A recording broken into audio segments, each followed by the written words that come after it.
জুলাই সনদ বাস্তবায়নের পথ খুঁজতে আগামী সপ্তাহে বিশেষজ্ঞের পরামর্শ নেব ঐকমত্য কমিশন। মতামত নেওয়া হবে রাজনৈতিক দলগুলোরও। কমিশনের সহসভাপতি আলী রিয়াজের মতে জুলাই সনদের বাস্তবায়ন নির্ভর করবে রাজনৈতিক দলগুলোর সদিচ্ছার উপর।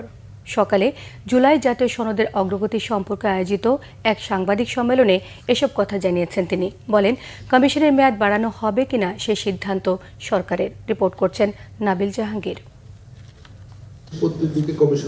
সংস্কারের বিভিন্ন সুপারিশ নিয়ে ৩০টিরও বেশি রাজনৈতিক দল ও জোটের সাথে দফার বৈঠক শেষে সবার মতামত নিয়ে জুলাই সনদের চূড়ান্ত খসড়া তৈরি করছে জাতীয় ঐকমত্য কমিশন।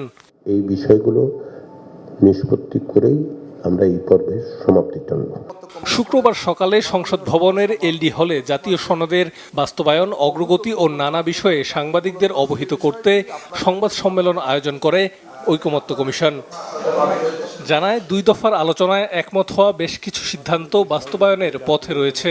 দ্বিতীয় পর্যায়ে আলোচ্য ২০টি বিষয়ের মধ্যে নোট অফ ডিসেন্ট বা ভিন্নমত পড়েছে ৯টিতে। নির্বাচন ব্যবস্থার সংস্কার সংক্রান্ত কিছু প্রস্তাব আসুক, কিছু প্রস্তাব দীর্ঘমেয়াদে করার কথা বলা হয়েছে। সেই বিবেচনার থেকেই কিছু প্রস্তাব যেগুলো আমরা দিয়েছি নির্বাচন ব্যবস্থা সংস্কার কমিশনের পক্ষ থেকে দেওয়া হচ্ছে, তার কিছু বাস্তবায়িত হচ্ছে। ফলে আমরা আশা করছি যে ইতিমধ্যে যে সমস্ত সংস্কার পদক্ষেপ নেওয়া প্রয়োজন সেগুলো কমিশনের পক্ষ থেকে নেওয়া হচ্ছে। আমরা এই বিষয়ে আশা রাখতে চাই। সনদ স্বাক্ষরের পর তা কিভাবে বাস্তবায়ন করা হবে সে জটিলতা দূর করতে আগামী সপ্তাহে বিশেষজ্ঞদের পরামর্শ নেবে কমিশন। এরপর মতামত নেওয়া হবে রাজনৈতিক দলগুলোরও।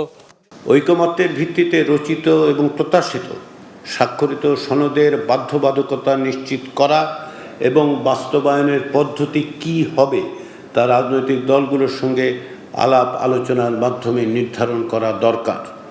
সেই লক্ষ্যে কমিশন এই বিষয়ে বিশেষজ্ঞদের সঙ্গে আগামী সপ্তাহে আলোচনা করবে। ওই আলোচনার আলোকে রাজনৈতিক দলগুলোর সঙ্গে পরবর্তী পর্যায়ের আলোচনায় বসবে কমিশন। আমরা আশা করি যে এই প্রক্রিয়ায় স্বল্প সময়ের মধ্যেই একটি উপযুক্ত সিদ্ধান্তে পৌঁছানো সম্ভব হবে। জুলাই সনদ কবে বাস্তবায়ন হবে তা রাজনৈতিক দলগুলোর সদিচ্ছার উপর নির্ভর করছে বলে জানিয়েছেন আলী রিয়াজ। সরকার চাইলে কমিশনের মেয়াদ বাড়াতে পারে বলেও মন্তব্য করেন তিনি।